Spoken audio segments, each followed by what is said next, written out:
income tax law. At the outset, sincere apologies for the technical glitch because of which there is a delay, and thank you very much, GKR, for being so patiently waiting along with us and not even,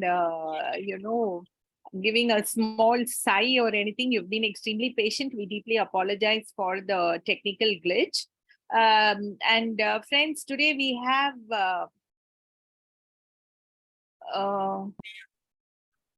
today we are going to have this topic on valuation under the Income Tax Act, and none other than GKR would be the right person to speak about this because he's a registered valuer and he is also associated with the ROVs and I think as a director, and also he has spoken extensively on this topic.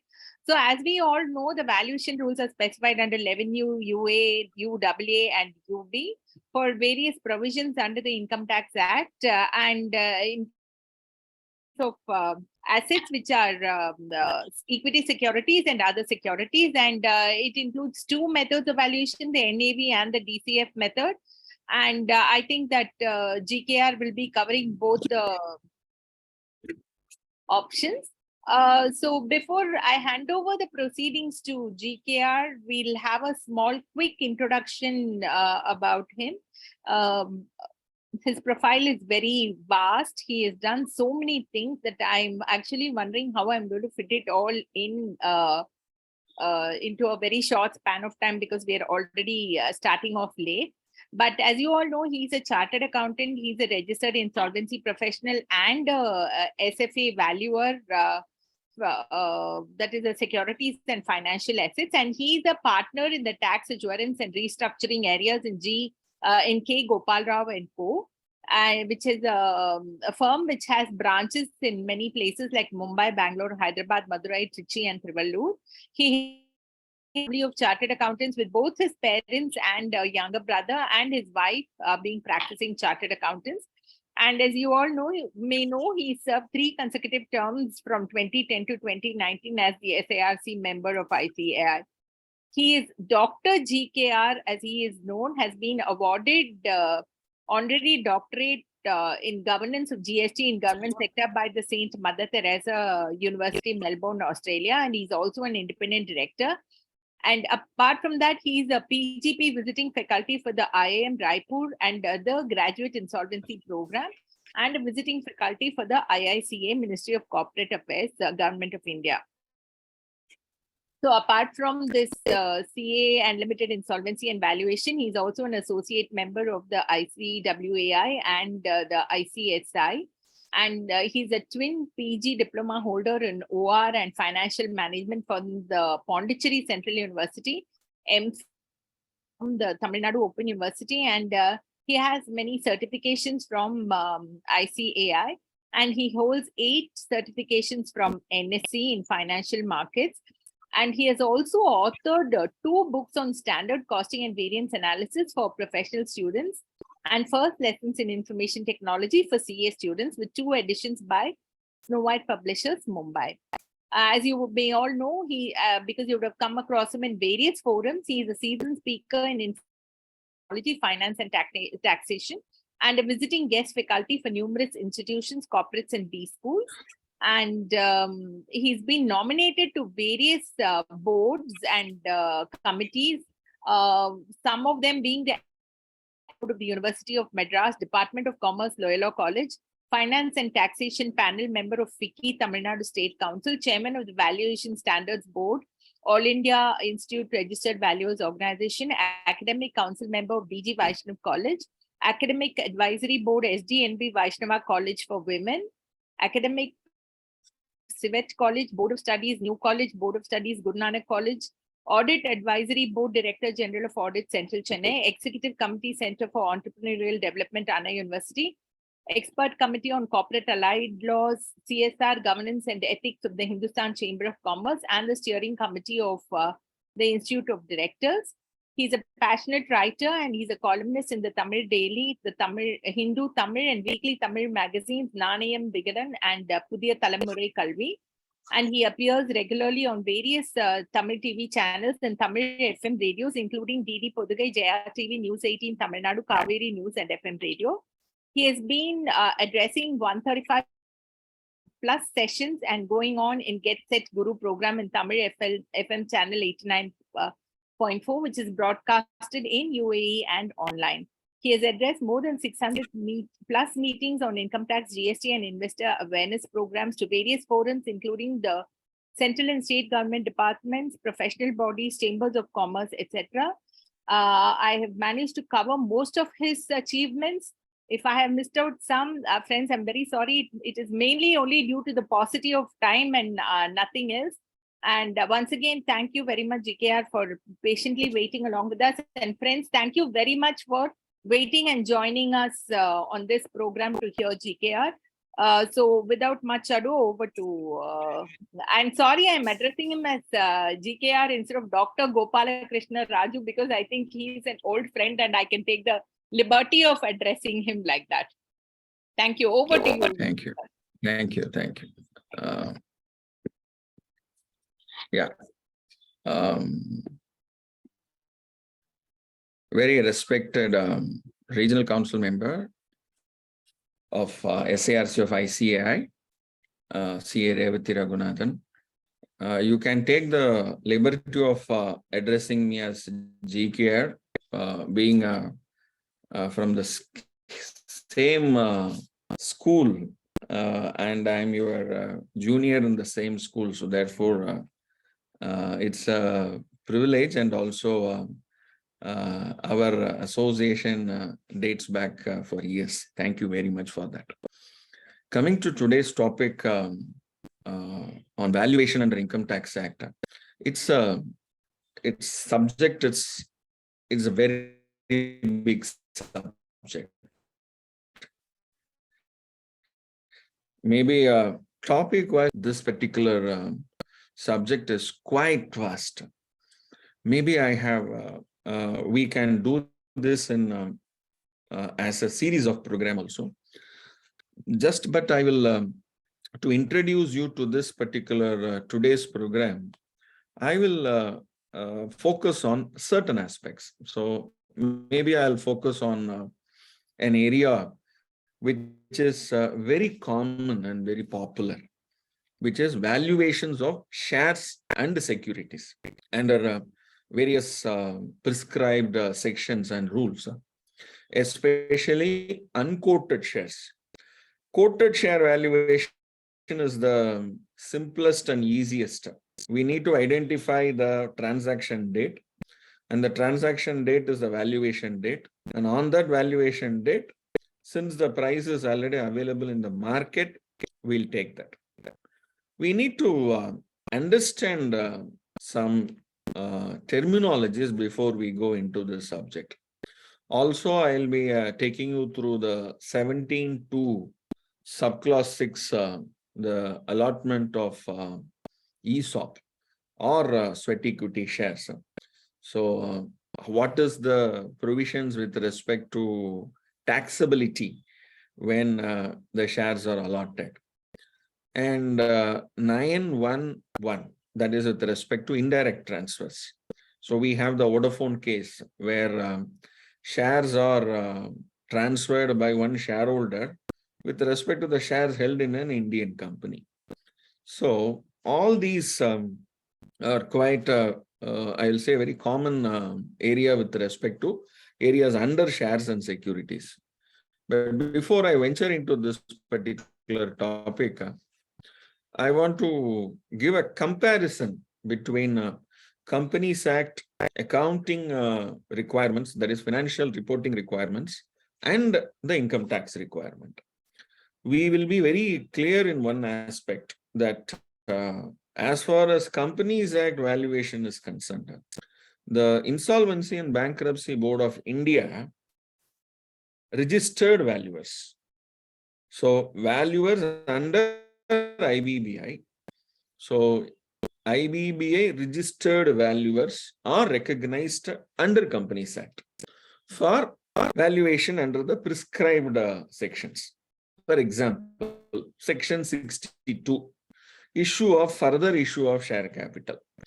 And further issue of share capital other than right issue, other than sweat equity shares.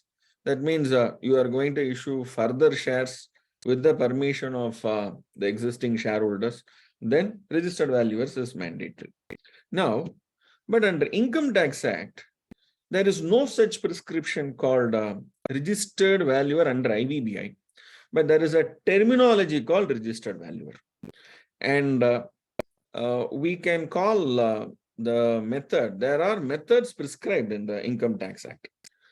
Some of the methods are, I will give a term called Kichadi method. Okay, so very colloquially, we can call it as Kichadi method. Actually, it is not pure book value method. So book value means you can take the balance sheet figure and then arrive at the value. But certain places book value, certain places a combination of book value and other values.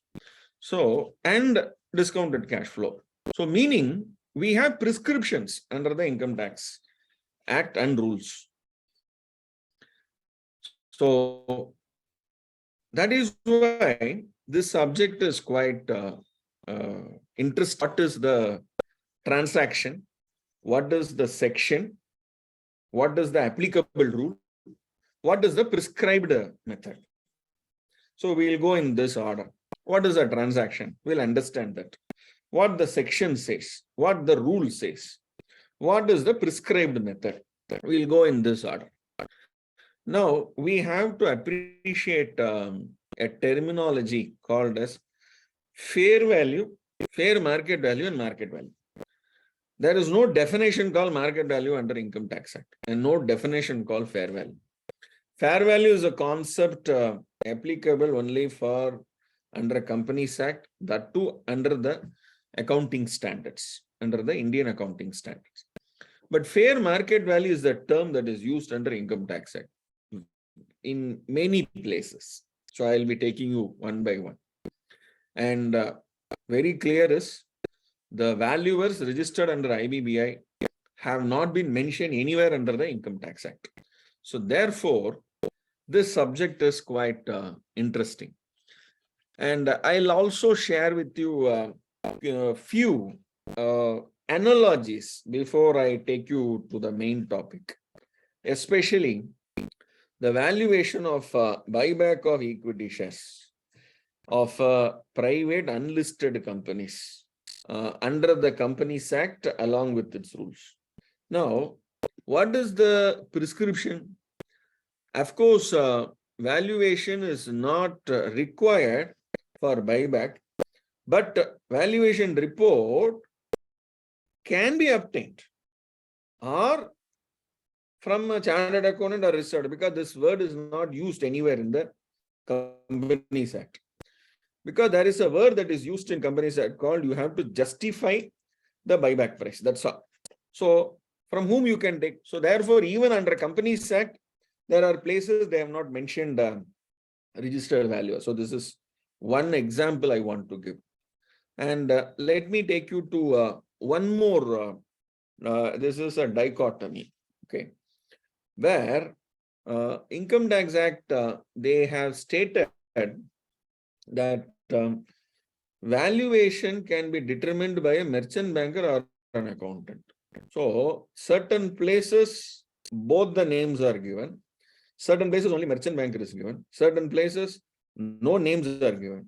So that means wherever the formulas are there, names will not be given. Okay. But there are places where formulas are also given and names are also given.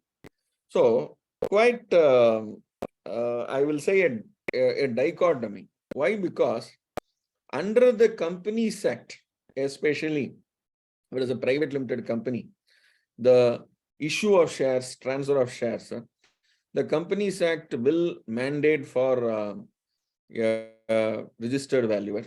Income Tax Act will mandate for a merchant banker. So then you have to take two valuation.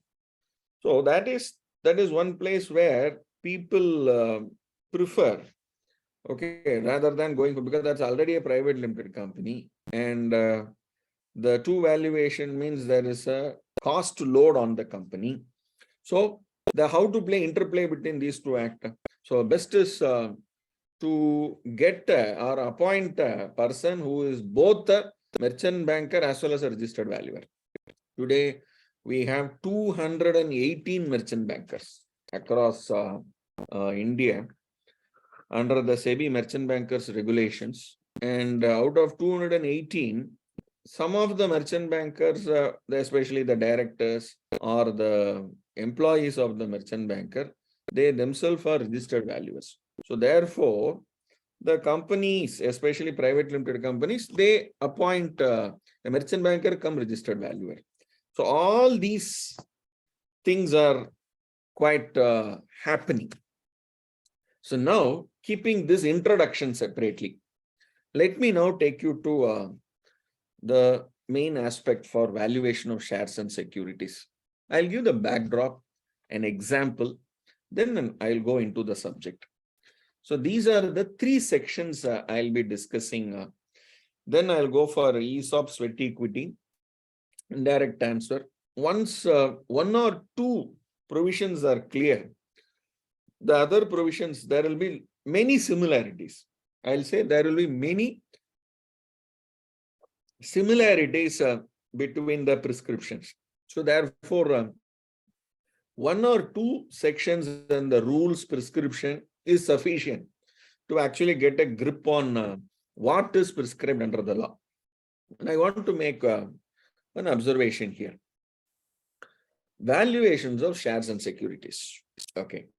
Now whether, so before I go into 50A, 56.7B, 56.10C, before explaining or introducing these 3 provisions to you, what is shares and securities? Okay, because we will have listed companies, we'll have unlisted companies.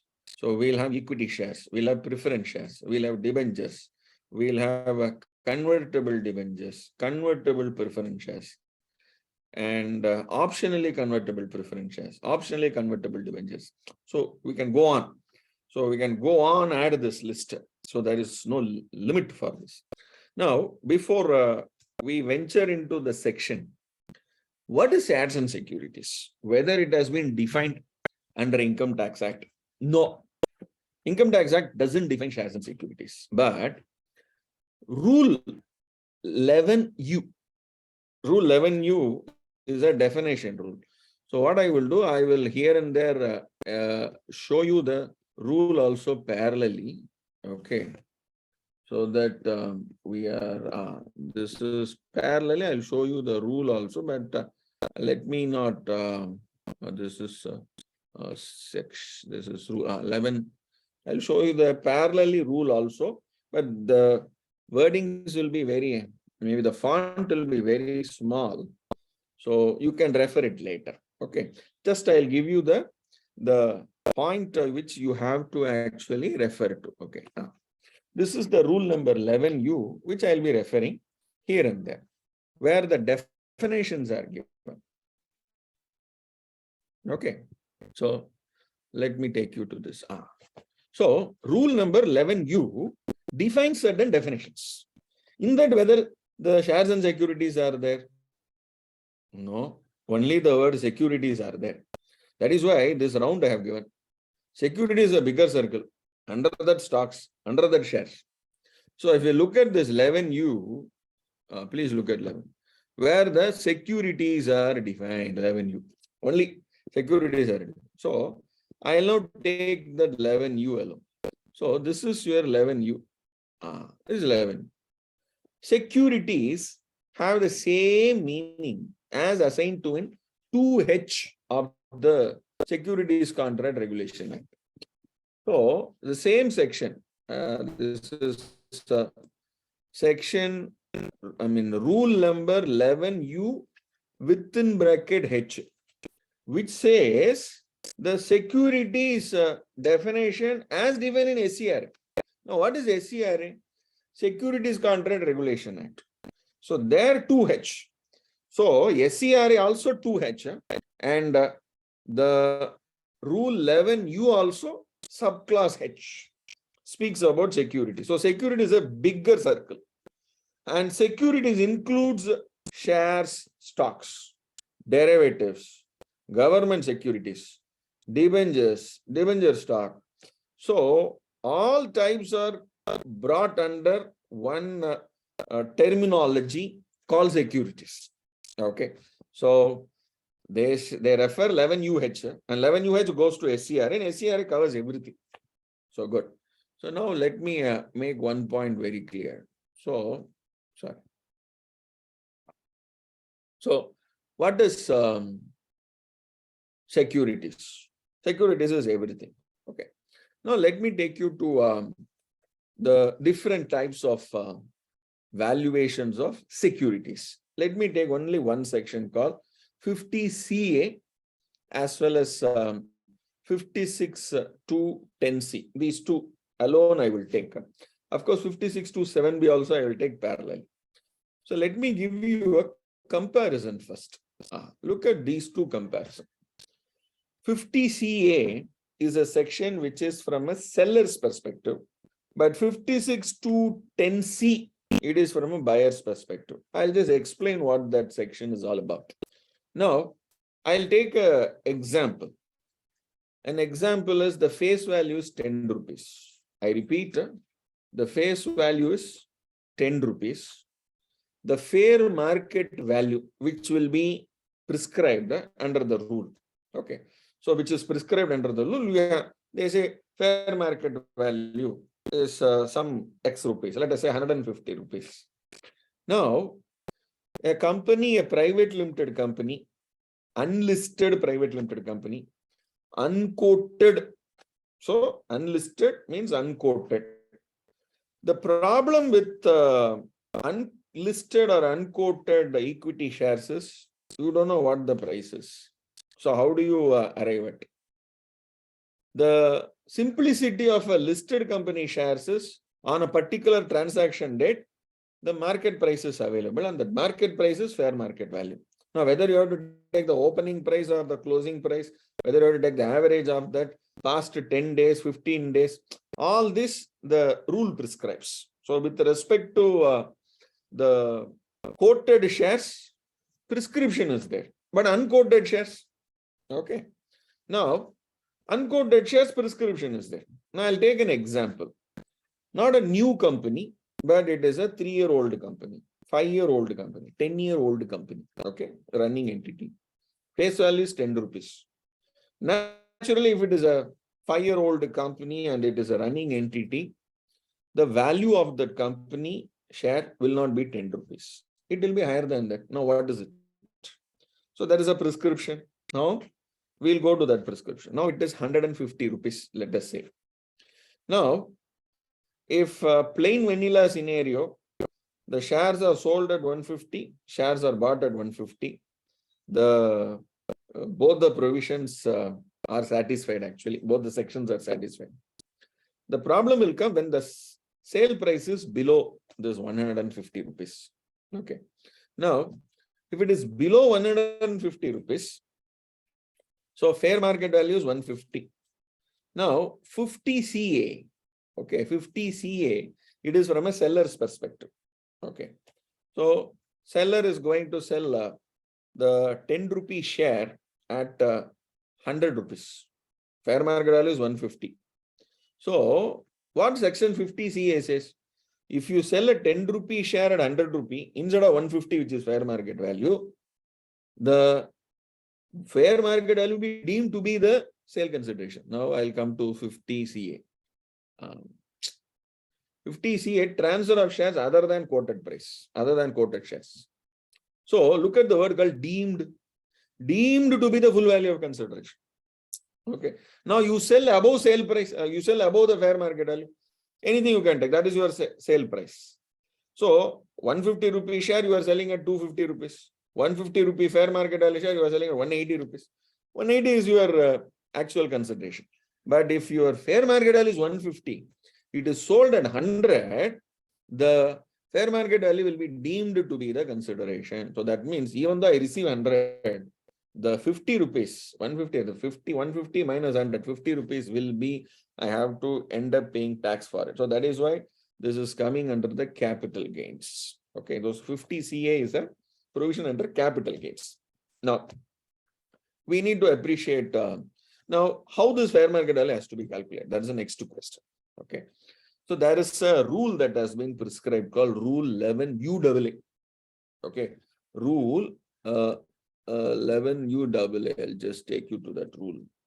Yes. So this is your rule UAA. So just for references, I will not be there here itself. You can go there. So this is the rule number 11 UAA. Now, here, what it says is one very interesting point is, so rule 11 UAA says, go to rule 11 UA, 1C, B or C. And the value so determined only will be fair market. So they could have directly said for 50 CA, rule 11 UA, 1C is only applicable. So they have taken a separate rule, and then from rule 11 UA, they say go to that particular. So now what is rule 11 UA 1C B or C? Okay, so please wait for some time. Let me go to the next one. So let me take you to a step-by-step prescription. What is rule 11 UA? What is 1? What is sub class 2? So when 1 will be applicable, when 2 will be applicable, all this. So one thing we are very clear. So 50 CA to compute fair market value. So we have to go to rule number 11 UAA, and rule number 11 UA is nothing but it will again take you to 11 UA. Okay. Now, before I take you to 11 UA, this 50 CA, the section itself says transfer of shares other than quoted shares. So that means, is it applicable for quote? Is it applicable listed company? No. Is it applicable for new issue of shares? No. New issue of shares, it is not applicable. It is only applicable for existing shares for transfer. That means a shareholder will sell to an existing shareholder. Shareholder will sell to a new person who will become a shareholder. So the transfer of an existing share, only this particular section is applicable. Now, since the term used is shares, okay, because when I took you to the definition called the rule number 11 UH, okay, otherwise section 2H of the SCR, Securities Contract Regulation Act. The securities include everything, shares also, stock also, debenture also, bond also, everything, convertible, non-convertible, derivative, everything it is there. Now, 50 CA, is it applicable for other than equity? Of course, shares means equity. Shares means preference shares also. So therefore, shares include equity and preference. But does 50 CA applicable for debenture? 50 CA applicable for bond? 50 CA applicable for convertible debentures, partly convertible debentures, fully convertible debentures? Only after conversion 50 CA is applicable. But for debenture 50 CA not applicable, for your kind of information. So then such kind of instruments, which section is applicable? Okay, so 50 CA is a section applicable for private limited company, seller's perspective, and that too unquoted. Okay, private limited company, unlisted.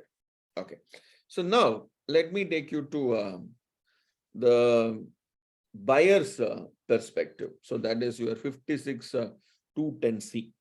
But before going to that, okay, so I have to take you to this rule number 11 UA. So let me give you a very detailed description of this rule number 11 UA.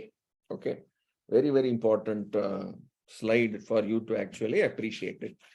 Now, before I go into this rule 11 UA, okay, so UA, so actually all of you know about the censor board, okay. censor board, they always give a certificate for a film. Okay, so sometimes they'll give a certificate, sometimes they'll give a U certificate. Okay, U means universal, A means adults only. Sometimes they'll give a UA certificate. Okay, UA means universal and also adults only. So all combo will be, that's masala. Okay, this rule number UA is like that. Okay, universal and so it is a masala, combo of everything. Okay, now I want to take you to one case law first before going into this. This is Med Plus Health Services Private Limited versus ITO 2016 Hyderabad Tribunal, which is 68tax.com 29/158 ITD 105. This is the reference. Now, can income tax officer compute the fair market value in his own method? No. I am giving the fair market value to the income tax officer based on the prescription. No. I will not take this prescription. Market value is very high. Okay, so market value is 48 lakhs. But as per the prescription, it is 38 lakhs. So 38 minus the cost and all, I will not take. 48 minus cost only I will take. So I will add 10 lakhs. So can an income tax officer compute the fair market value using other than the prescribed method? Okay, so he cannot adopt the market value, fair market value, because the concept of market value is not there in the Income Tax Act. It is not considered under the Income Tax Act. Okay, it is only fair market value. So now what is fair market? Okay, so let me now go into this. Now, I want to bring to your kind attention the rule number 11U, and then this is your rule number 11U. Yes. So, in rule number 11U, yes. So, if you look at it, this is the meaning of expression used in determination of fair market value, determination of fair market value. So, what I will do, I will take you to rule number 11U. So, various definitions are given. So, in that, okay, especially 11U, I will take the determination of fair market value. Okay. So, there it will start. How to determine the fair market value? So, for the purpose of 56, fair market value shall be determined in the following manner. So, I am now taking you to rule number 11UA. So, what is rule number 11UA? The determination of fair market value for various assets. For various assets, the determination of fair market. Now, what is the assets here? I'll just take you to one. Look at this. This is called the property.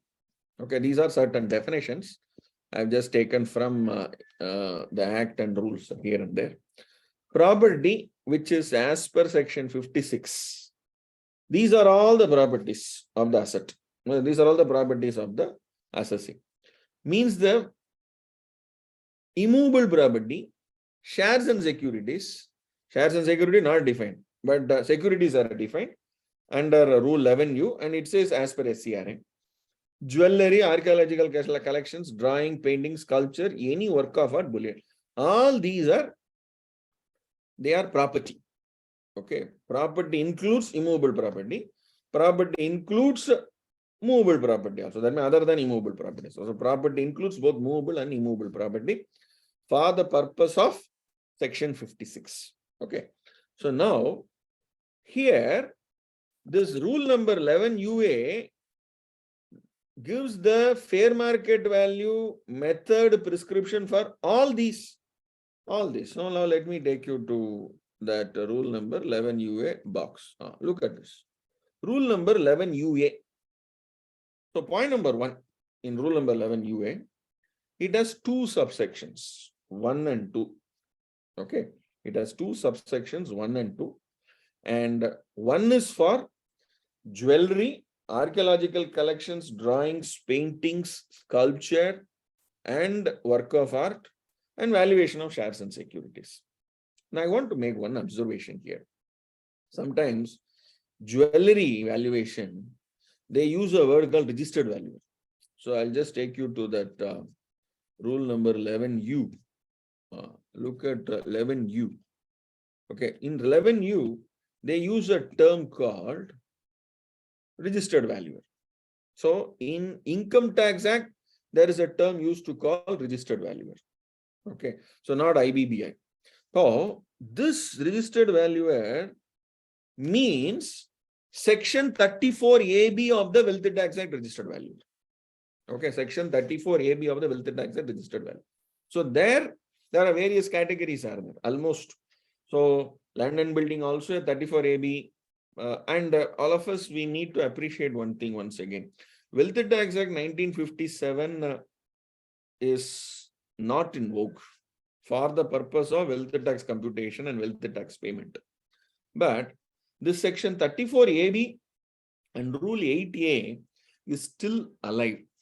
And the register of valuers are still maintained by the Commissioner of Income Tax, Chief Commissioners of Income Tax, Principal Commissioners of Income Tax. Okay, it depends upon the respective jurisdiction.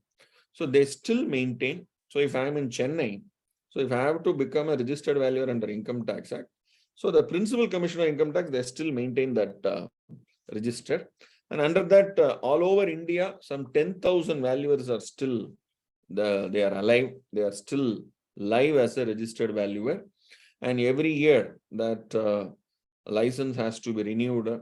Whatever the report has been issued, a copy has to be submitted to the Principal Commissioner. All these are given there. Okay. Now, why I'm mentioning this? There are certain provisions where the registered valuer are mentioned under the requirement, especially the 11UA. Okay. So let me take you the 11UA. So 11UA speaks about the determination of fair market value. Now here we have the sub rule 1 and 2.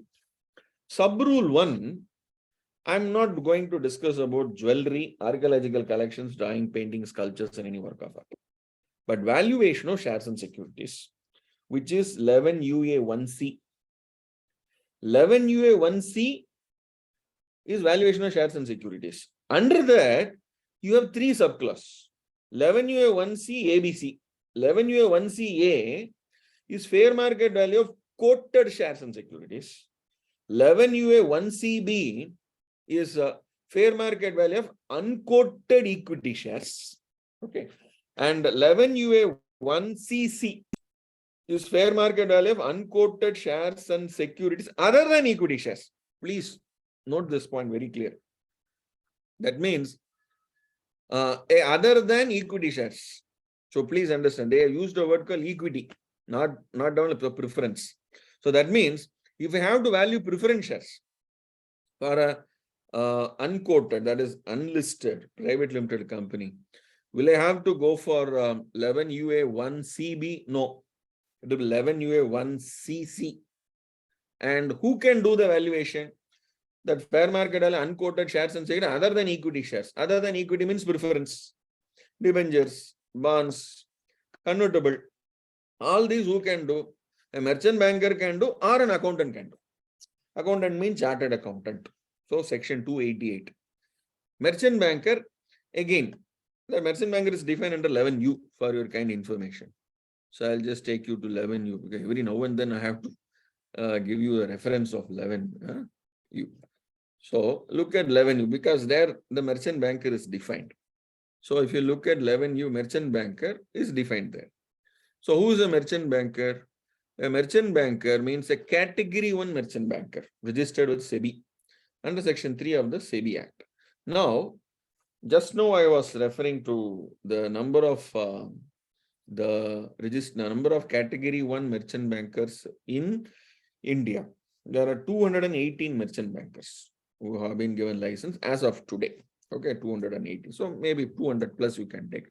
So A to Z, all these names and address, their contact numbers will be there in SEBI website itself. So please come to this particular point.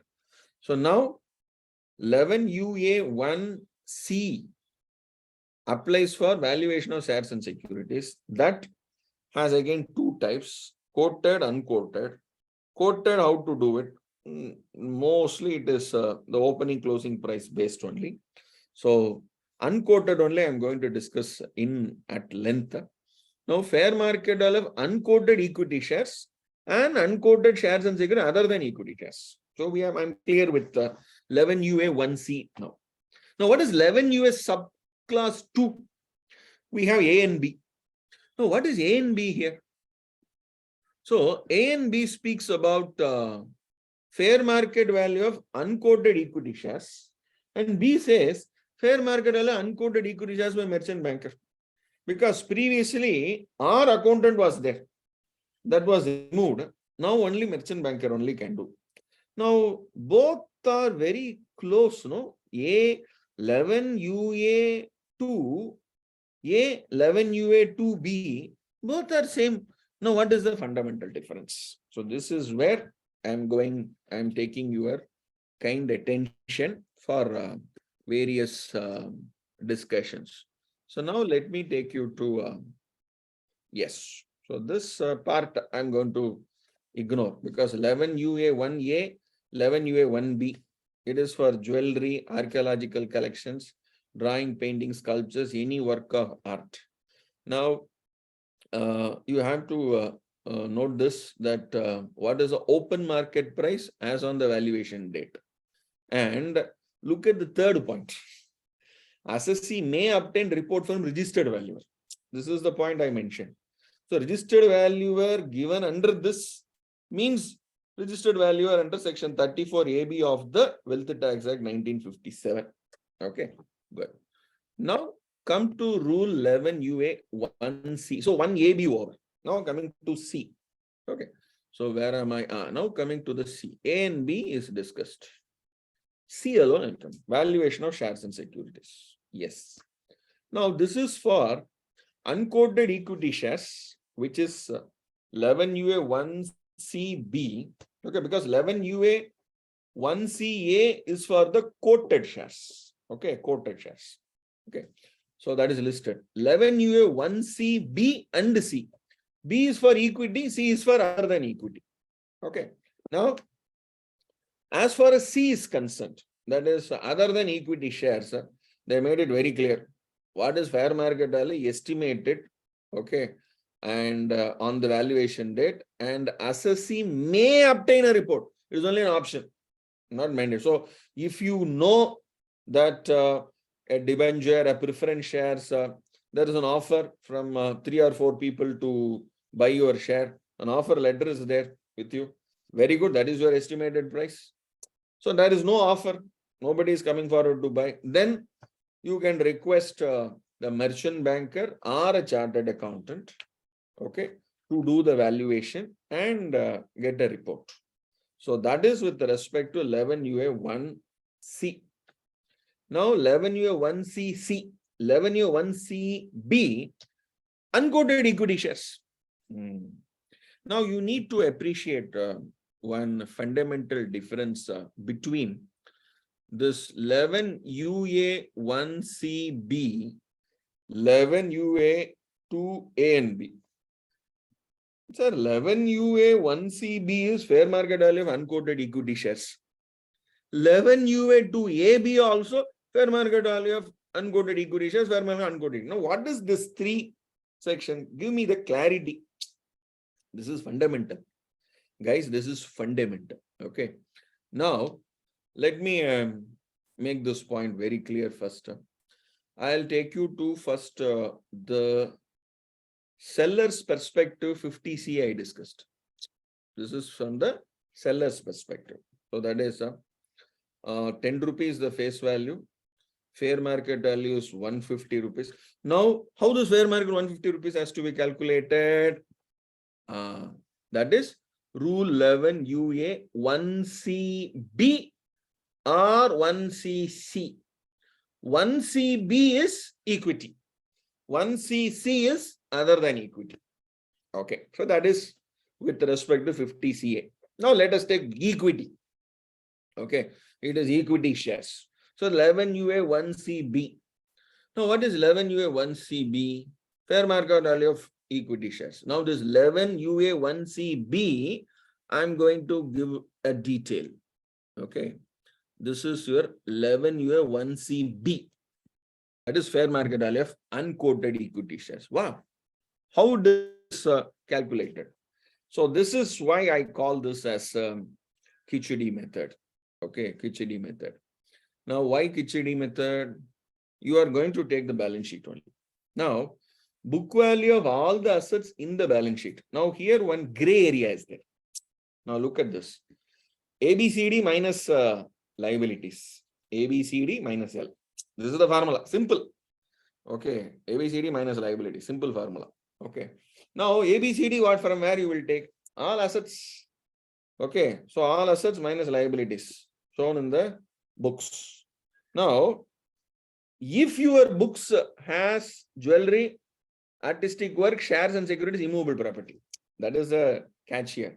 That means your private limited company has immovable property. Then immovable property as per books is 40 lakhs. Land and building 40 lakhs. Can I take 40 lakhs? No, you cannot take. You have to take the stamp duty value. The value adopted, assessed or assessable for payment of stamp duty respect of the immovable property, stamp duty value. Now the question is, what date? Okay, which is the date? That is called valuation date. The valuation date is the transaction date.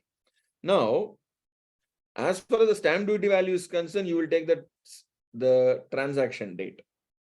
Now, for example, today's date is 11th of February 2023.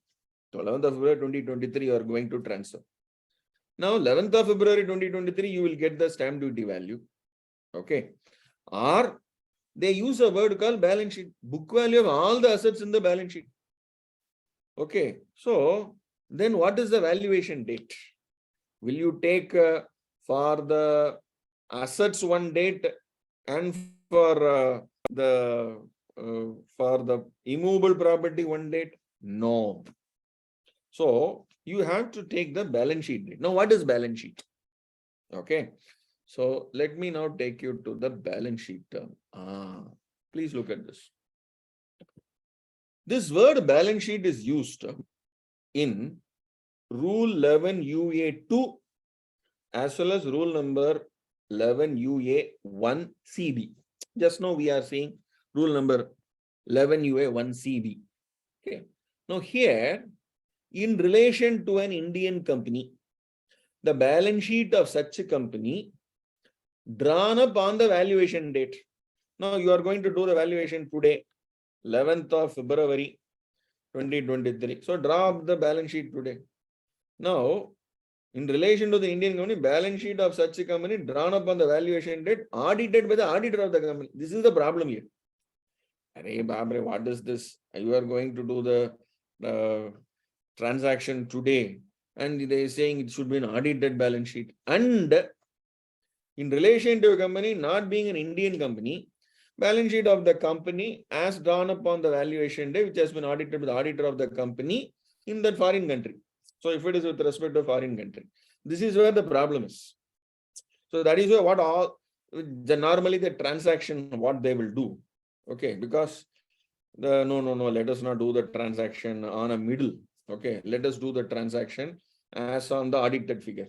Okay, so let the valuation date and the transaction date be the 31st March 2022. Now, no. Why should I change my business model just because the rule is like this? So there are two views in this. So let me take some views in it. I just want to take one view here. Please look at this table. Okay. So the 11 UA, the balance sheet used for the fair market value computation should be audited. So the management of the company may not be able to provide the audited financial statement as on the transaction date, because you have the audited balance sheet as on 31/3/2022. But the transaction is taking place on 11th of February 2023.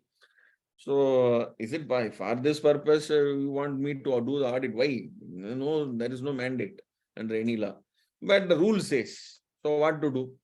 So there are the view of various experts, okay, that you concur with the management, okay, regarding that there is no material changes, substantial changes compared to the 31st March audited balance sheet and the 11th of February 2023 provisional balance sheet and the audited financial statement which would be available at a future date.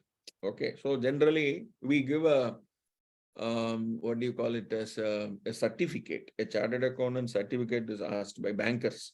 Oh, give me the provisional and give me a certificate from the chartered accountant saying that the provisional and the actual will not go beyond 5%, 10%. Very similar to that, you get the management representation from the management that no material changes will affect the assets and liabilities between the provisional financial statement date and the audited financial statement date.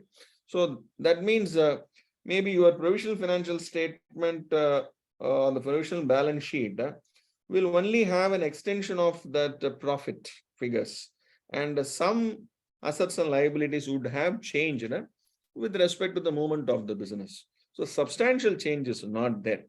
So, or maybe they would have captured some substantial changes also. If it is there, then audit is required. If it is only in operational activities, okay, so only movement of working capital, movement of goods, purchase, sales, movement of the GST, tax liabilities, and working capital figures going up and down. So then this model is a via media model. Otherwise, your transaction date should be only the audited balance sheet. So this is one interesting practical aspect that will always we will face while doing the valuation with respect to an unlisted private limited company. Okay, now I'm now taking you to this rule number 11UA 1CB.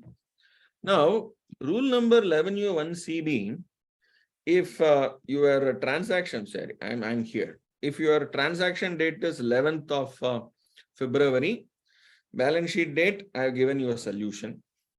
And transaction date only, you should take the stamp duty value. Okay.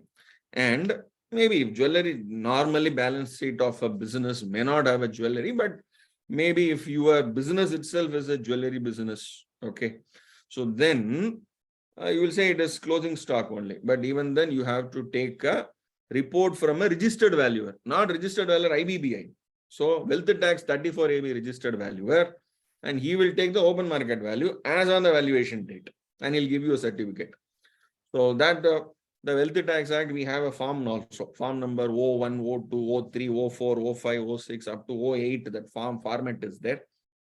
So the jewelry certified registered valuer under the tax act, he will give a valuation. And in the balance sheet, you have invested in some companies, some 6 companies you have invested. So 10%, 5%, 3%, 4%, 20%, 25%, you have invested. So it is at cost, it is at book value, it is at historical cost. Now, will you take that book value? No. You have to take fair market value. That means that particular balance sheet, again, you have to apply this rule number 11UA 1CB. You have to apply, get the value. That means ABCD minus L divided by the number of shares. Now, this PV by PE is nothing but, of course, you are holding 25%. So 100 shares, let us say 1 lakh shares. You are holding 25,000 shares. So this ABCD minus L divided by 1 lakh into 25,000. So that will give you the, that is what they call it as the proportionate value. So otherwise you take the per share value, multiply by the number of shares. Both are same only. So this model is a simple model, and this model, does it require a valuer? No, it doesn't require a valuer. So I just want to share with you who can be a valuer for 50 CA. That is your rule 11 UA 1 CB. Just now I discussed that ABCD minus L. Is there any prescribed value? No, nobody. Because already method is prescribed. So therefore, go by that particular method. And if you don't have a jewelry, you don't need a registered valuer under jewelry. If you don't have a immovable property, very good. If you don't have investment, then book value of the assets minus book value of the liability. Book value of the asset minus book value of the liability. Very simple. But only one aspect, this book value of the assets and book value of the liability, they say you have to not consider. For example, book value of the asset, the income tax paid and any amount shown as asset, including unamortized deferred expenditure, have to be knocked off from the asset. So that means your miscellaneous expenditures and income tax paid, that you will not consider in assets. Okay, these are the only two. Similarly, in liabilities, you will not consider, that means only outside liabilities only you should consider. So own liabilities, the dividend payable, reserves and surplus, equity, all those aspects you will not consider. So this is very simple to actually appreciate the model of ABCD minus L. Now, coming to the 11 UA2 A and B. Now, what is this 11 UA2 A and B? Now, please understand this 11 UA1 CC. Now, what is this 11 UA1 CC? Fair market value of securities other than equity. So, preferentials get from a merchant banker or accountant. Okay, now, whether any format prescribed? No. Whether any model prescribed? No. Any model. Okay, so they have not prescribed any method. So that means, can you go by DCF method? Yes, you can go. Can you go by NAV method? Book value? Yes, you can go. NAV method, accept. Book value, accept. NAV, accept. And you want to go by DCF, accept it. All are internationally accepted valuation methodologies. So here in the 11 UA 1 CC, no such specific method is prescribed. Now, I want to bring to your kind attention one more wordings here. Okay, so that is rule number 11 UA.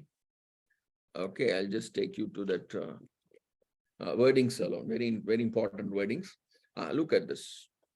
Especially that rule number 11 UA 1 CC. The fair market value of the unquoted shares other than equity shares which are not listed shall be estimated to be a price it would fetch in the open market if you have a quote. Okay. Otherwise, the assessee may obtain a report from a merchant banker or accountant in respect of such valuation. No method prescribed. Okay. Good. So now, subsection 2. Okay. I mean, subclass 2. 11 US subclass. Now, 11 US subclass 2 is applicable for whom? Okay. Now, before I go to 11 US subclass 2, what is this 56 to 10C? Same transaction let me take. That is 10 rupee face value share. The fair market value is 150 rupees. Sold for 100. If it is sold for 100, the seller's perspective, selling price is 100, but deemed to be 150. Now for a buyer, okay, he pays 100, but he gets 150 rupees worth of share. And the difference 50 rupees into number of shares. If the number of shares is 1 lakh shares into 50, 1 lakh into 50 will be 50 lakhs, which is above 50,000, because up to 50,000, it will not be treated as an income. So above 50,000, the entire amount will be treated as an income in the hands of the buyer.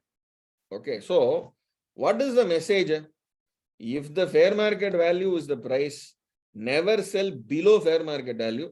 If you sell below fair market value, seller is also taxed, buyer is also taxed. So actually, it is double taxation. Okay, same transaction taxed in 2 persons. Same transaction is taxed in 2 persons' hands. So government is benefited the moment it is below 150, below fair market value. So that is why fair market value is sacrosanct. That means what is the corollary? Corollary is Fair market value on line is there. Let us not come below fair market. It will be fair market value or it will be above fair market value. Above fair market value, very simple, actual transaction cost. Okay, transaction price. Now, coming to rule 11 UA2. Okay, when 11 UA2 will be applicable? There is a section called 5627B. Okay, I repeat, section 5627B. Now, what is this section 5627B? Okay, so this section is 5627B. This 5627B alone, this rule 11 UA2 is applicable. For 5627, 5610 rule 11 UA 1CB is applicable, or 1CC is applicable. BRC, okay, not B and C. But 5627B 11 UA2 is applicable because it is mentioned there. In the section itself, it is mentioned very clearly. So 5627B, notwithstanding anything contained, the clause 56B shall be the value on the valuation date, such unquoted equity share. So that means 5627B also, okay, this rule number 11 UA2 is only applicable. Now, very important. Okay, now for what is 5627B? Okay, so let me now take you to the table. This is rule number 11 UA2. Okay, this is for private limited company who are issuing shares. Okay, in case of fresh issue of shares, we are very clear in one thing, that this 50CA is not applicable for issue of shares. It is only applicable for transfer of shares. Then for issue of shares, 5627B. So please be careful, okay, which section is applicable. So for issue of shares, 5627B is applicable. Now, if it is a new company, newly incorporated company, 10 rupee share, face value 10 rupee, 10 rupee. But this is not a new company. Already some shareholders are there. 10 lakh shares already been issued. Now the shares are diluted. Some more new shares I'm issuing. So new fresh issue. Now am I issuing it? And it's almost a 7-year, 8-year-old company. Now I want to issue at 10 rupees. That is where the catch is. So here the law prescribes that compute the fair market value. You have to issue the shares at fair market value. Now, if you are issuing the shares below the fair market value, for example, same example we'll take. Okay, that is for transfer. This is for issue. 10 rupees the face value. Fair market value is 150. I'm issuing at 100. The difference 50 rupees, okay, will be taxable in the hands of, okay, the beneficiary. Now, who is the beneficiary? So the beneficiary will be the person who is actually subscribing. 100 rupee share, 150 rupee share, he is getting at 100. So in case of fresh issue of shares, okay. Now, what is the method prescribed? The method prescribed is, please be careful. I'll just read that 15(2). So here what they say, there is a word used called at the option of the assessee, either A or B. See, please understand the difference here. So that option 111 UA 1C, B or C, there is no option. Equity means go to B, non-equity means go to C. But with respect to 5627B issue of equity shares, here you have an option. Either go to 11 UA 2A or 11 UA 2B. It is an option. Now 11 UA 2A means you have a formula. You have a formula. Formula means no need to. So that here, no need. Formula means nobody is prescribed. So it is formula. Formula is straight away. So now what is the formula? A minus L. Assets minus liabilities. That's all. Very simple. So where is that formula? This is 11 UA 1CB. 11 UA 2A. 11 UA 2B. You have to get the valuation report from the merchant banker using DCF. discounted cash flow, then merchant banker. Now, who want to go by book value? Book value, why you need to get the book value? Book value is there. So take the book value of assets in the balance sheet, book value of the liability shown in the balance sheet, book value, minus, divided by the number of shares, you will get the share price per share. Of course, the same concept of what should be excluded, it's applicable here also. The income tax paid, deferred expenditure, I mean, that and all you have to exclude it in the assets. Same concept. But there are certain a gray area is there. Now, this everybody will have this doubt. I just want to take you to this part. You have a deferred tax asset. Okay, if it is an income tax paid, if it is a miscellaneous expenditure, you will not consider it. But will you not consider DTA and DTL here? Whether DTA should be included in the asset, whether DTL should be included, it should be subtracted from it should be included in the liability, so ultimately it will be subtracted.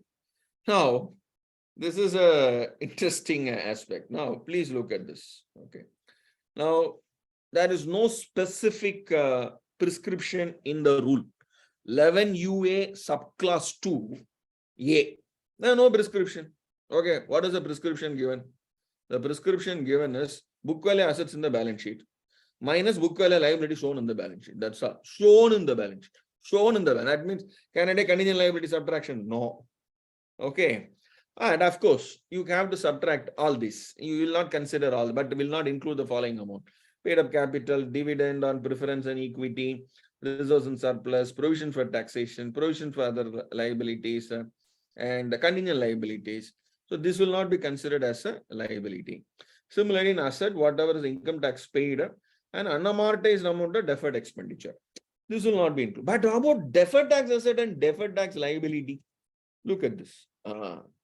So, what is the correct view? Since there is no answer, I'm giving my view, and maybe I will invite the learned members who are attending the program to also supplement wherever they feel otherwise. I will also take the reference of some case laws also. There are one or two other case laws also I want to discuss. So this is one case law called Vardhaman Entertainment and Hospitality Private Limited versus this is Assistant Commissioner of Income Tax. This particular decision, okay, where the DTL is not an ascertained liability, but only a notional amount shown in the accounts to comply with the prescribed accounting standard. Hence, the same may be ignored. This is given in the respective Vardhaman Entertainment and Hospitality. So, there is another view, DTA, DTL to be considered as is, where is basis as recorded in the books of accounts for estimating the value of unquoted equities. Because the wordings used is, what is the word used? Book value of the assets, book value of the liability. They are given some exclusion. That's all. In that exclusion, DTA, DTL is not. That's why I will include. This is one view. Okay.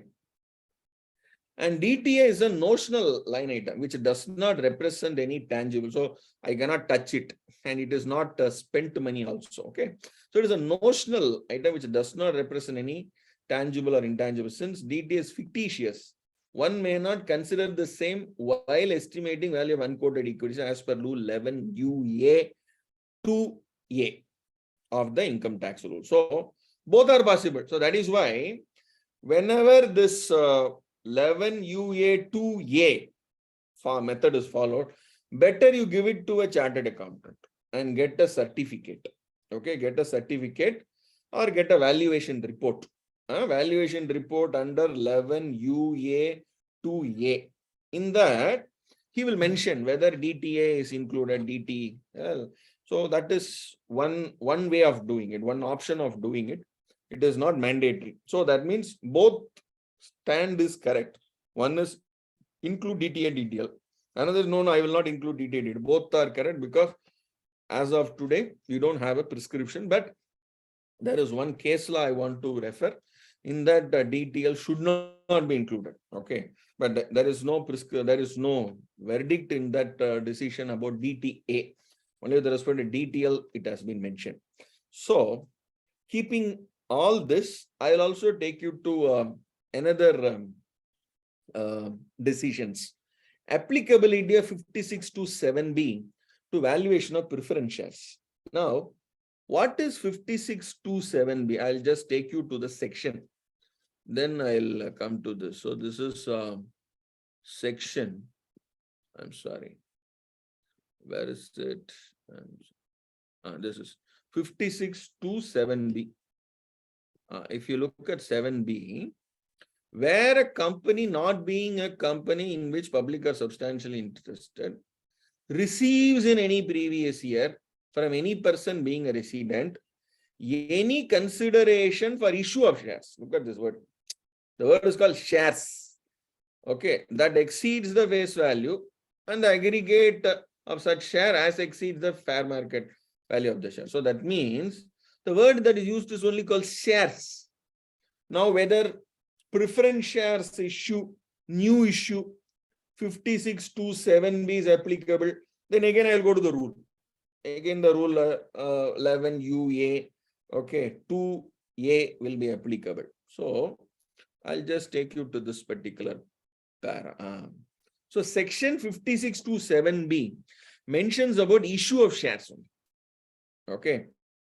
So on a plain reading, can we perceive that shares include the preference shares also?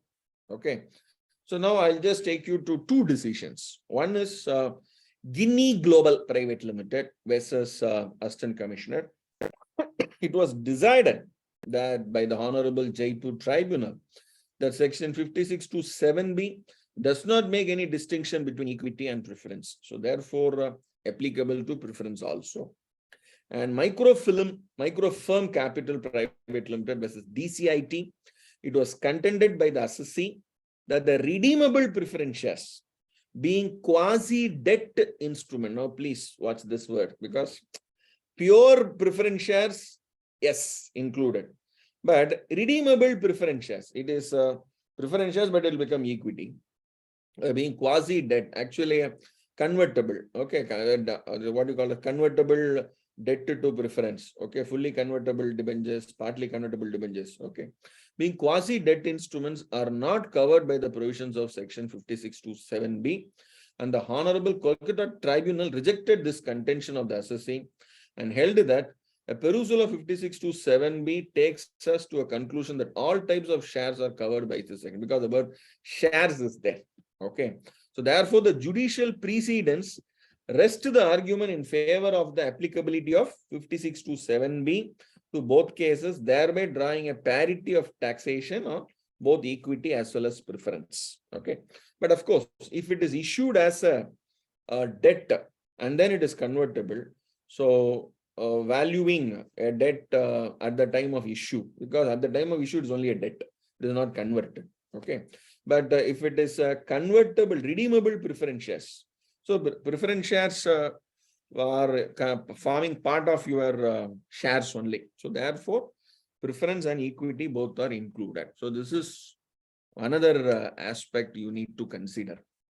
Now, 5627B says go to the respect to rule number 11 UA 2 ARB.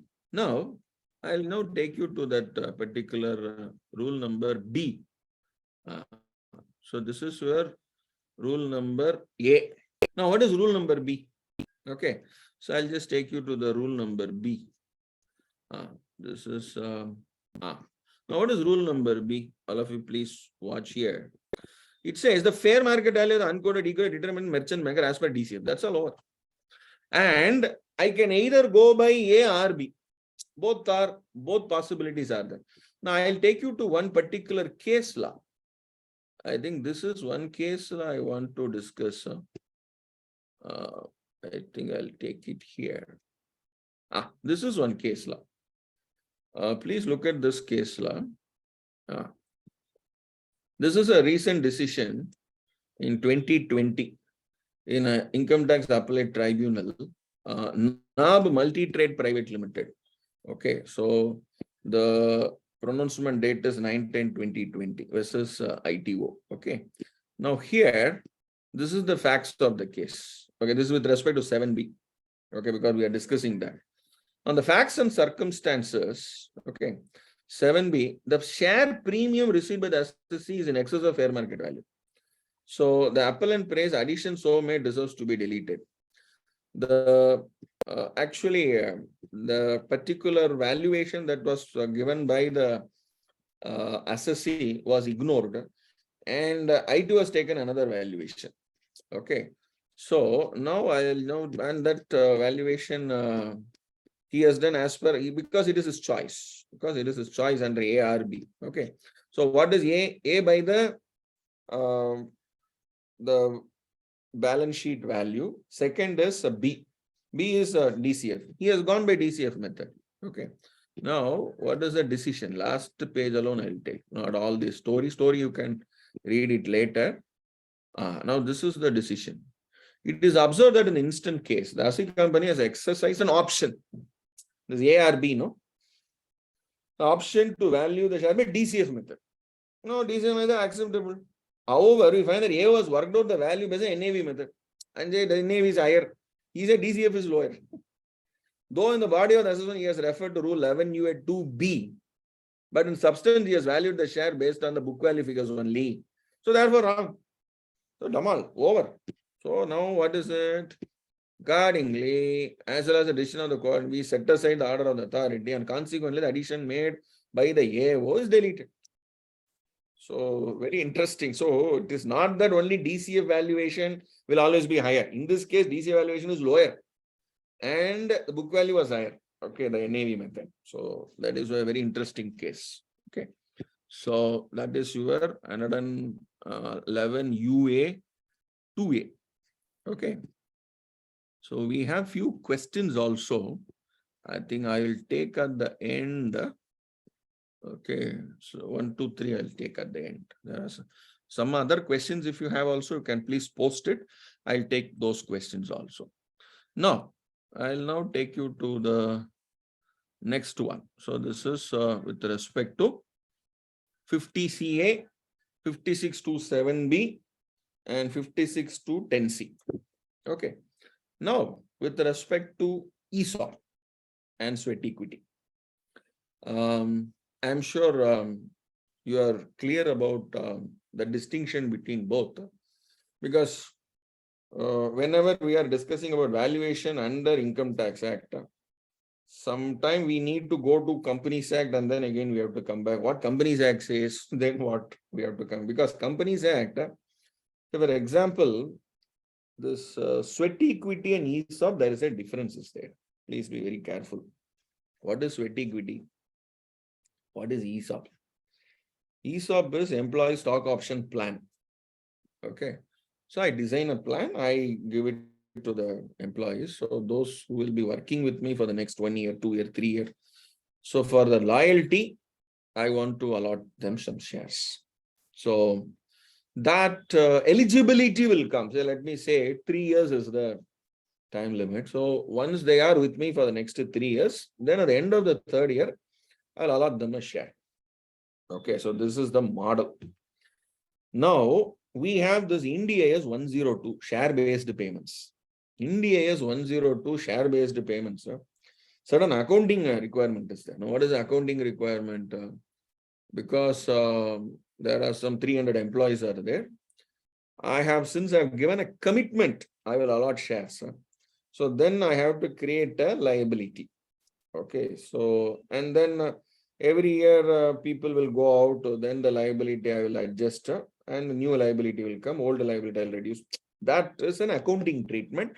So valuation is required at the time of issue of ESOP itself. Okay, because grant date will be there, when it will be exercised. Now, taxability is different. Please understand, income tax is different, accounting is different. So, does Ind AS say anything about valuation? Yes, it says about valuation. Follow Black-Scholes model, do the valuation, and then do the accounting. So that is Ind AS 102. Now, let us not confuse this Ind AS 102 Black-Scholes model with this 17.2.6, 17.2 subsection 6. Okay, so I'll just take you to that section. What is 17.2 subsection 6? Where am I? Yes, I'm here. Yeah, 72, subsection 6. The value of any specified security, okay, or sweat equity shares allotted. Actually, the word specified security, okay, means your or sweat equity. Specified security is your ESOP, okay, or sweat equity allotted or transferred directly or indirectly by the employer or former employer, free of cost or concessional rate to the assessee. Okay, then for the purpose of 17(2)(6, the fair market value of the specified security being an equity share on the date on which the option is exercised by the employee shall be determined with the provisions of clause 2 or 3, that is rule 3.8. So I'll now take you to rule 3. Sorry. Okay. I'm here. This is rule 3. This is rule 8. Yeah. In rule 8, 2 and 3. 2 is with respect to listed company. Of course, listed is very common. Almost, I'm not discussing listed at all because it is like a mirror. Okay. So the average of opening and closing price on the date of the set. So almost all these will be only the average of opening and closing. Okay. So now only problem is with respect to the subclass 3. That is for unlisted. In case where on the date of exercising of the option, the shares in the company is not a listed recognized stock exchange. So now I'll come to this question. So I'll now come to the ESOP. Okay. So 10 rupee share. 3 years back, I said I will give you a ESOP. Okay. So at the time of granting the ESOP, that is at the time of giving the option, okay, there was a price. That is for accounting purpose. So don't be bothered about the Ind AS 102 prescription. Okay. So 10 rupee share is the face value. 3 years later, at the time of exercising the option, wow, look at this. The fair market value being the equity share on the date of the option shall be determined. So now today is what, 11th of February 2023. I give an option. Hey, 3 years later you come back. If you are here, I'm giving you a share. So for example, I'm giving you 300 shares. 300 shares, okay. So I'll give you a concessional rate of per share 50 rupees. 10 rupee share, 50 rupees I'm giving. Now, 3 years later, saying, sir, I'm with you for 3 years. Give me the 300 shares. Okay, give me 50 rupees. Take. Now, concession. Concession is 50. But what is the fair market value? That fair market value, it is 250 rupees. On the date, 3 years later, 2026, you have to calculate the fair market value on the date of allotment, the exercise of that option.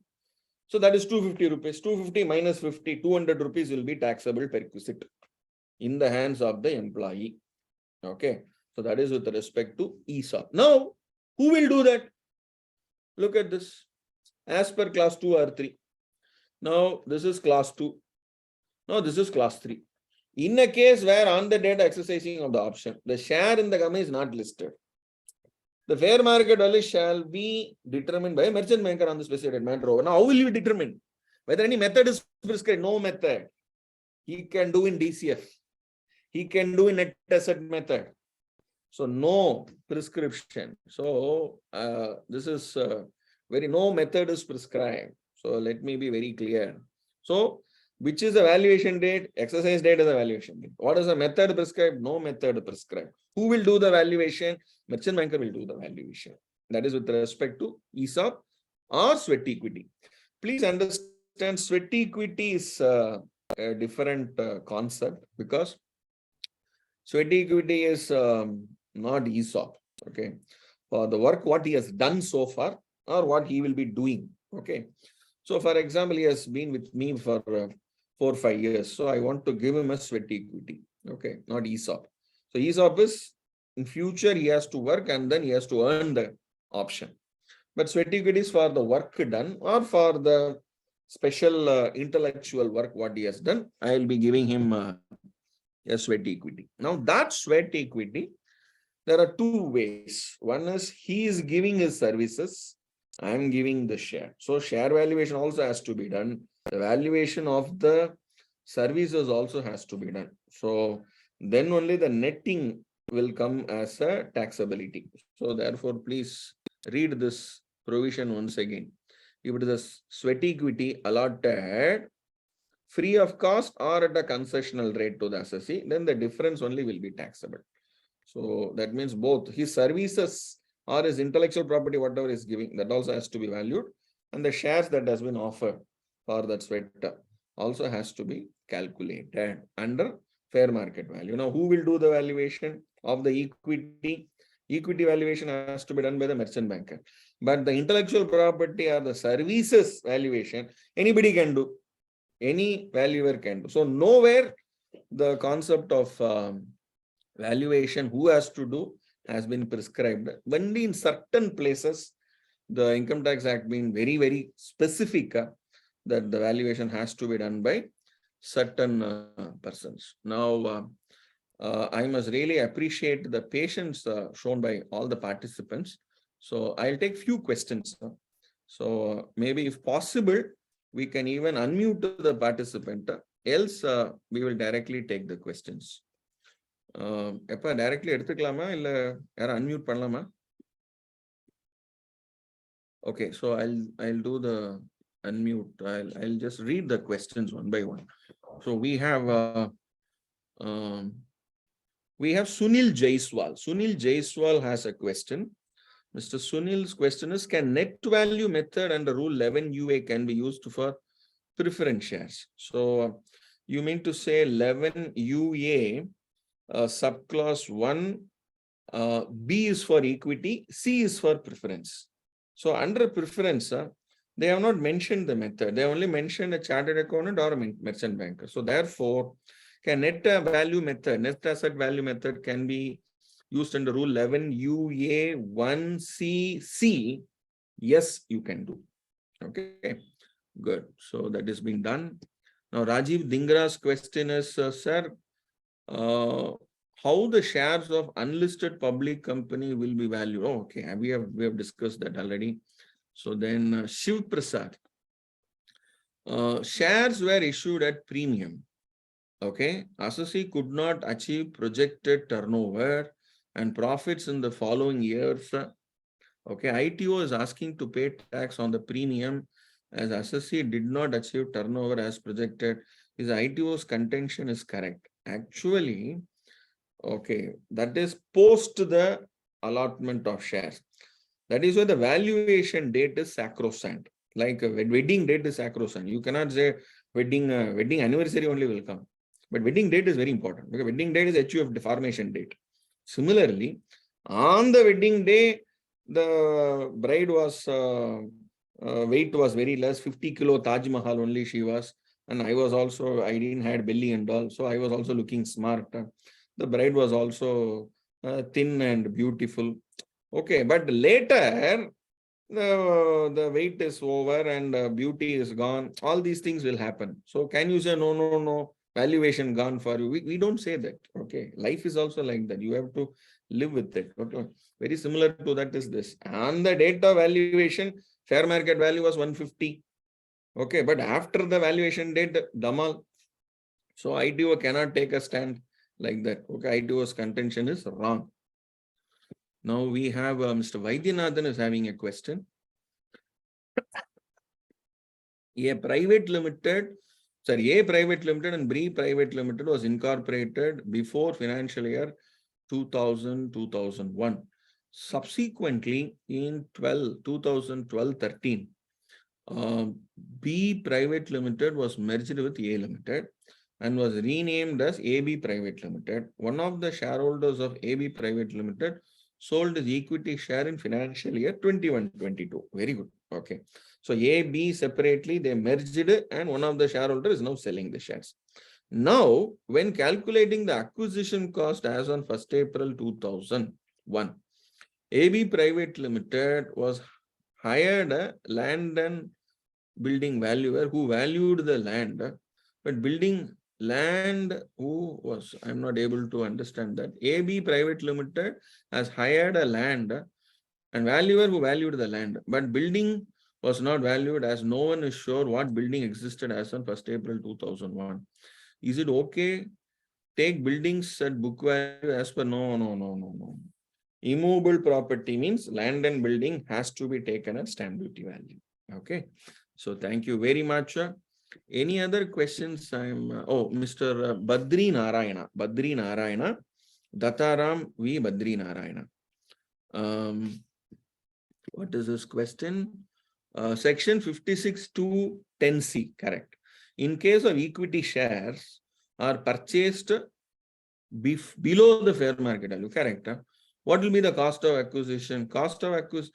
So fair market value or price paid per share. Cost of, see, since this is 56 to 10C is from a buyer's perspective.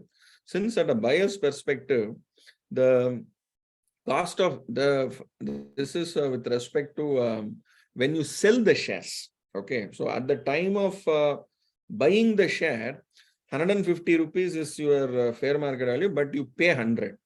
So the balance 50 rupees is taxed to you. Okay, the balance 50 rupees, provided it is above 50,000 rupees, it is taxed. Now, if it is below 50,000, it is not taxed. Whatever you pay, 100 rupee will be your cost. But if it is above 50,000 rupees, that gap 50 rupees into the number of shares is above 50,000, then the gap is taxed. Since you have paid tax for that, your cost of acquisition will be, otherwise you will be paying double tax. Now one, and then capital gains also you will pay. So that is not permitted. That is not the canon of taxation. That is not the purpose of taxation. So therefore, since you already paid tax for that gap, your deemed cost of acquisition will be your 150 rupees only. So that is Mr. Badri Narayana's question. Very nice, perfect question. Mr. Shivashankar is having a question. Please tell us procedure for acquiring overseas unlisted equity shares. Oh, okay. So that is the 911. Okay, so 911 overseas unlisted equities. Actually, you have two rules, separate rules. Under international taxation. One, if non-resident is acquiring an Indian company shares, so then we have a very similar rules are there, very similar to Rule 11. Similarly, an Indian who is acquiring a foreign company's shares. So for both, the valuation rules are prescribed separately. Almost that same ABCD minus L concept, A minus L concept, same concept only, the model is there. So, but the logics are all similar. Then, so now Mr. Mohan Kumar Pottimuthi, Mr. Mohan Kumar. Company has promoter come director. Okay, company has promoter come director, NRI. Okay, and resident directors. Okay, company has promoter come director and resident directors. Company has planned to issue, sweat equity, very good. Okay, to its advisors, very good, and promoters and promoters. Will there be any restrictions on valuations of the company by a registered valuer as the company has NRA director? Will there be a requirement of merchant banker report or registered valuer valuation report suffice? No.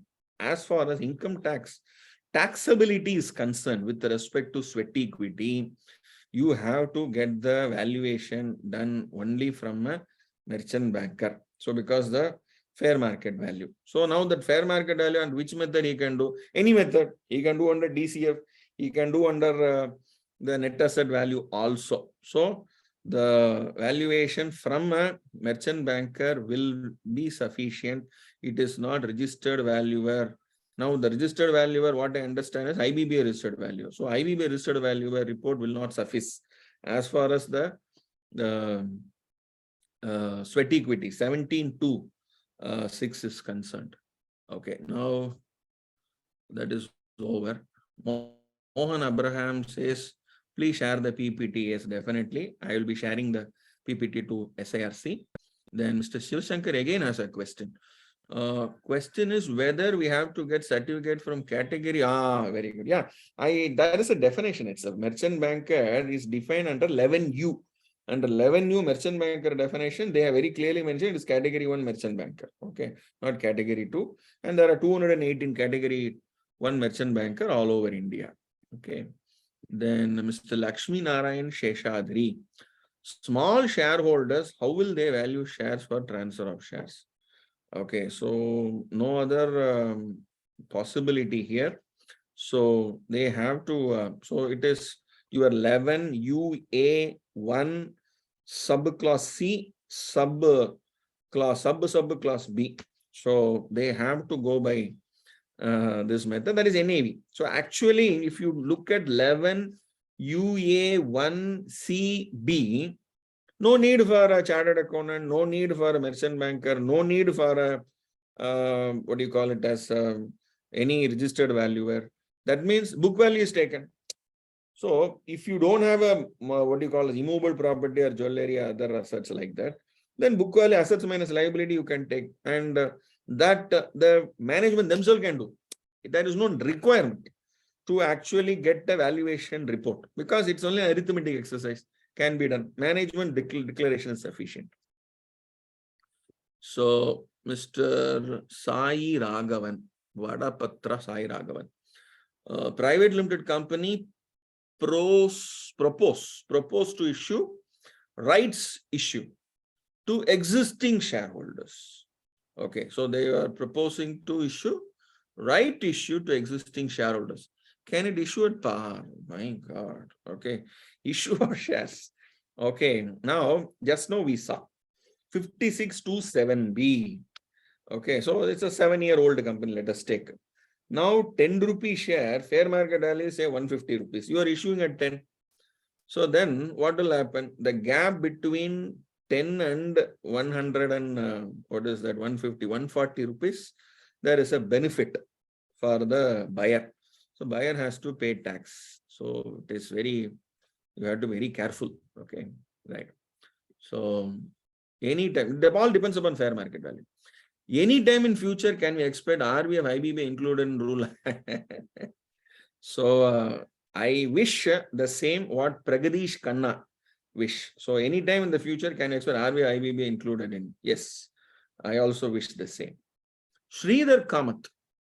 If Sridhar Kamath's question is, if a share in a company listed outside India is allotted to the company's Indian subsidiary employee, how would the fair market value be computed for the purpose of perquisite?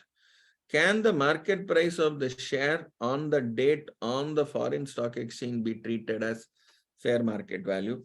Sir, you have a separate, Mr. Sridhar Kamath, you have a separate prescription with respect to, because it is a foreign company. If a share in a company is listed outside India is allotted to the company's Indian subsidiary employee. So that means it is an Indian company, okay, listed outside India, let it be. So whether it is an Indian company or a foreign company, your question, I'm presuming that it is an Indian company. If it is an Indian company and it is allotted to an Indian subsidiary's employees, how would the fair market value be computed with respect to the shares which is listed outside India? You have a prescription, you have a rule separately given. So 9(1) subclass 1, the respective rules, 2 rules are there. One is for companies in India having an assets in India, and companies which are incorporated outside India, foreign company having assets outside India. So for both, they have prescribed the valuation rules. On another note, when such shares are transferred back to the parent company at the time of termination, whether section 50 CA would be applicable. Okay, so would they be treated as unquoted shares under IT Act? I think this particular question by Sridhar Kamath definitely requires more facts to actually appreciate. But anyhow, I will take your question offline, Mr. Sridhar Kamath, because it's a very interesting question. And we are almost 7 p.m. So I'll take the last question and I'll close it. Okay. Sir, how will be the beta be considered for valuing the shares using DCF? Okay. Can you tell us the source to consider beta to compute cost of equity? Okay. Now you have a lot of research publications available. So about the Indian companies. So I'll just share with you maybe a few of those research publications which is available in the market. So the industry beta. Okay, I'll just share industry beta. So you have NSC India. They have given a publication with respect to Indian companies industry-wise beta, and you also have industry beta. Aswad Damodaran site is also there. That is also has given, and Money Control. There is one site that is also has given the industry beta. So all these sites, they give you the industry-wide beta. Okay. So I think we'll have last few more questions. Is there a possibility of including digital assets in the list of assets? Okay, digital assets in the list of assets. So virtual digital assets, I think that is the question. Virtual digital assets in the list of assets. So my understanding is with respect to the property, so shares and securities, so they have already amended the shares and securities under SCRA. So to include, okay. Now, whether we have to consider virtual digital asset as a security, okay. So because last year we have got the amendment in the Income Tax Act with respect to that. So under Income Tax Act, you have the taxability separate provision for it. But whether it is a security, so SCRA has considered it. So SCRA Act still has not been amended for including VDA as a security. But Income Tax Act has a prescription for taxing the net income. So my understanding is by including that in security, you are giving a legal sanity to it. So as of today, government wants only a control to tax the profit on virtual digital asset. Even they are not giving the permission to set off the loss. So therefore, whether it will be included in securities, I have my own doubts.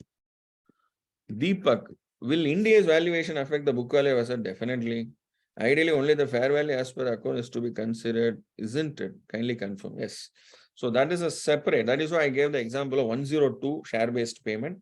Share-based payment valuation, you will go by the Black-Scholes model, but that is only for the purpose of financial reporting, not for arriving at the tax liability.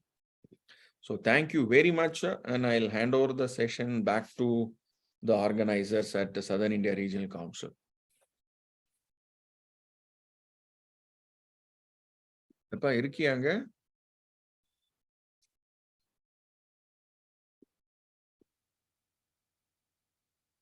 I think they are not there, but anyhow, thank you very much, friends, for the wonderful opportunity given, and thank you for the patience. At the beginning, we had some few minutes of technical glitch. Thank you very much.